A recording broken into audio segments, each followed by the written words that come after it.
आपल्या देशातील कित्येक मंदिरांना कोट्यवधीची देणगी रोज मिळते। मग हे मंदिर एवढे पैसे कुठे खर्च करतात? तर 2004 ते 5 या एका आर्थिक वर्षात शिर्डीच्या साईबाबा चरणी भाविकांनी 42,45,40,485 रुपये अर्पण केले होते। आणि आता 2022 ते 2023 या एका आर्थिक वर्षात तब्बल 259,94,94,910 रुपये देणगी दिलेली आहे। म्हणजे गेल्या 19 वर्षात देणगी देण्याचं प्रमाण 600 ते 700% वाढलंय।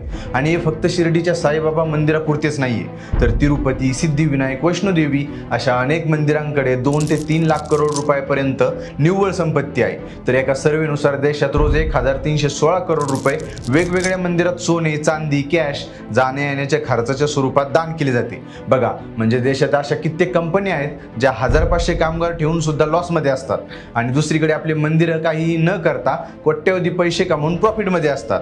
पण मग हे आपले मंदिरं पैसा कमवून काय करतात, कुठे खर्च करतात किंवा कोणाला देतात, कोण त्याची देखरेख करतं, पाहूयात या सविस्तर व्हिडिओमध्ये।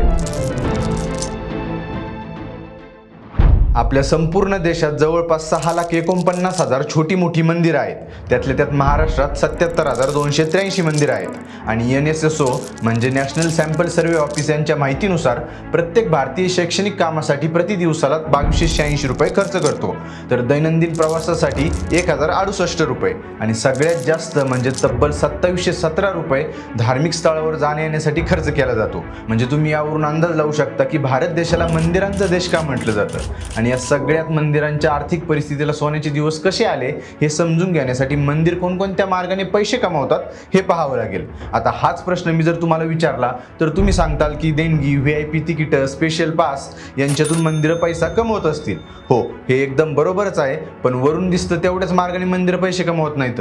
तर या मुख्य 4 मार्गाने मंदिरांकडे पैसा येतो। त्यातलं पहिलं आहे देणगी, आणि या देणगी प्रकारातच 2 प्रकारे मंदिरांकडे पैसा येतो। त्यातलं पहिलं आहे दानपेटी आणि दुसरं आहे पावती। आता तुम्ही मंदिरात गेल्यावर 10 रुपयापासून ते 100-200 रुपयापर्यंत पैसे आपण दानपेटीत टाकतो, आणि जास्त रक्कम असेल तर पावती करतो। आता या दोन्ही प्रकारातून पहिल्या प्रकारात म्हणजे दानपेटीतील पैशांचा सगळा सोबत हिशोब मंदिर प्रशासन ठेवत असतं। त्यात कोणी किती पैसे दिले याचं उत्तर मंदिराकडे नसतं, पण दुसऱ्या प्रकारात म्हणजे पावती केलेल्या भाविकांची संपूर्ण माहिती मंदिराकडे असते। आणि ज्याने पावती केली आहे त्याला सुद्धा त्याच्या वार्षिक इन्कम टॅक्समध्ये कलम 80G अंतर्गत 50% रकमेवर टॅक्स लावला जात नाही, म्हणजे टॅक्सची सूट दिली जाते। आता ही देणगी म्हणजे दानपेटी, पावती हे तुम्हाला भारतभर संपूर्ण मंदिरात दिसतात, आणि हेच या मंदिर अर्थव्यवस्थेचा मुख्य स्रोत आहे। आता दुसरा मार्ग आहे व्याज, आणि हे व्याज 3 मार्गाने येतं। त्यात पहिला आहे कॅश डिपॉझिट।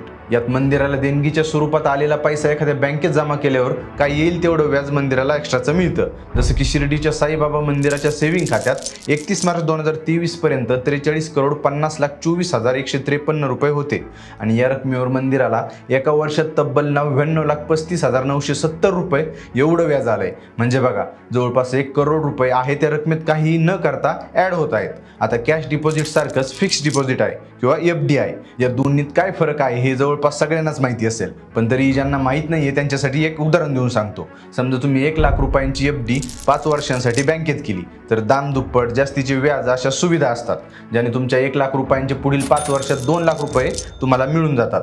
तसं शिर्डीच्या साईबाबा मंदिराने सुद्धा मार्च 2023 पर्यंत 25,70,05,19,780 रुपयांचं फिक्स डिपॉझिट केलेलं आहे, आणि त्याच्यावर तब्बल 94,30,69,627 रुपये निव्वळ व्याज आलंय। बापरे, म्हणजे तुम्ही यावरून विचार करू शकता की आपल्या देशातील मंदिरं किती श्रीमंत आहेत। साईबाबा मंदिर तर पैशांच्या आणि पर्यटनाच्या बाबतीत 4-5 नंबरला आहे।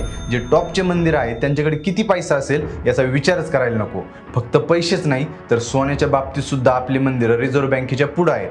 आपल्या सरकारकडे जवळपास 500 टन सोनं आहे, आणि आपल्या देशातील मंदिराकडे तब्बल 22,000 टन सोनं आहे। आता पुढे आपण ठेवीवरील व्याजाच्या मुद्द्यातील सेव्हिंग आणि फिक्स डिपॉझिट पाहिलं।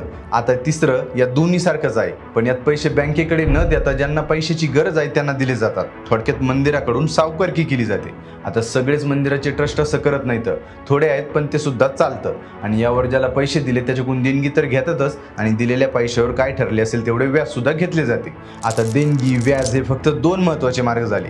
तिसरा आहे भाडेतत्व। होय, आता तुम्ही म्हणाल की मंदिरं कुठं काय भाड्यावर देतात बाबा, तर थांबा, मी तुम्हाला सगळं समजावून सांगतो. आपल्या देशातील कित्येक मोठमोठाले मंदिरं राहण्याची खाण्याची व्यवस्था करत असतात आणि त्यावर थोडीफार फी लावतात. पण थोडी जरी फी असली तरी भाविक भक्त जास्त असल्याने तेच पैसे खूप होतात. जसे शिर्डी साईबाबा मंदिराला एका वर्षात कॅन्टीन, फूड पॅकेट्स, लाडू प्रसाद, प्रसादालय यातून तब्बल 62 कोटी 17,14,884 रुपयांचे उत्पन्न होतं. फक्त हेच नाही तर आश्रम, निवासस्थान, निवारा अशा अनेक ठिकाणून सुद्धा मुबलक पैसा जमा होतो. आता यानंतर चौथा मार्ग आहे लिलाव. यात मंदिराला भेट दिलेले वस्तू, पूजेचे वस्तू, कापड अशा अनेक गोष्टी ज्या की मंदिराला भेट दिल्या जातात त्यांचा वर्षातून एकदा लिलाव केला जातो आणि त्यातूनही मंदिरं खूप पैसा कमवतात. त्यानंतर VIP तिकीटं विकून, धार्मिक कार्यक्रम घेऊन खूप सारा फंड जमा केला जातो आणि अशा काही प्रकारे आपली मंदिरं पैसा कमवत असतात. आता आलेला इतका पैसा कुठे व कोण खर्च करतं ते पाहूया. पहिलं तर मंदिरांची काही बांधकाम असेल, भाविकांसाठी काही सोयीसुविधा असतील यासाठी थोडीफार रक्कम लागतेच, पण मुख्यतः कर्मचाऱ्यांचा पगार द्यावा लागतो. जसे एका रिपोर्टनुसार साई संस्थानाकडे जवळपास 7,000 परमनंट आणि कॉन्ट्रॅक्टवर स्टाफ आहे. त्यांचा पगार करण्यासाठी जमा झालेली रकमेतील रक्कम द्यावीच लागते.